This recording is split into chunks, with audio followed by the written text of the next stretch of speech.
தன்னந்தனியாகவே போராடுகிறேன் ஆண்டவரே. அனாதையை போலவே போராடுகிறேன் ஆண்டவரே. ஐயோ, என்னுடைய எதிர்காலத்தை நினைத்தால் பயமாக இருக்கிறது சுவாமி. அப்பா, நல்லது நடக்குமா நடக்காதா?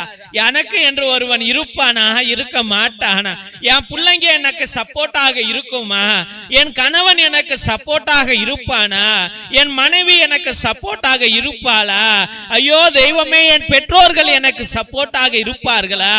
என் அண்ணன் தம்பிகள் என்னை வெறுக்கிறார்களே, அவர்கள் சப்போர்ட்டாக இருப்பார்களா? பார்த்தால் ஒருவர் கூட இல்லையே சுவாமி. ஏசப்பா, என் தெய்வீக கர்த்தாவே, அனாதே போல கைவிடப்பட்டவனாக இருக்கிறேனே ஐயா. வயதாகி கிடக்கிறேனே ஐயா. ஆண்டவரே, பணத்தை இழந்து கிடக்கிறேனே ஆண்டவரே. குழந்தை இல்லாமல் கிடக்கிறேனே ஆண்டவரே. வேலை இல்லாமல் கிடக்கிறேனே ஆண்டவரே. கடனாளியாக கிடக்கிறேனே அப்பா. எனக்கு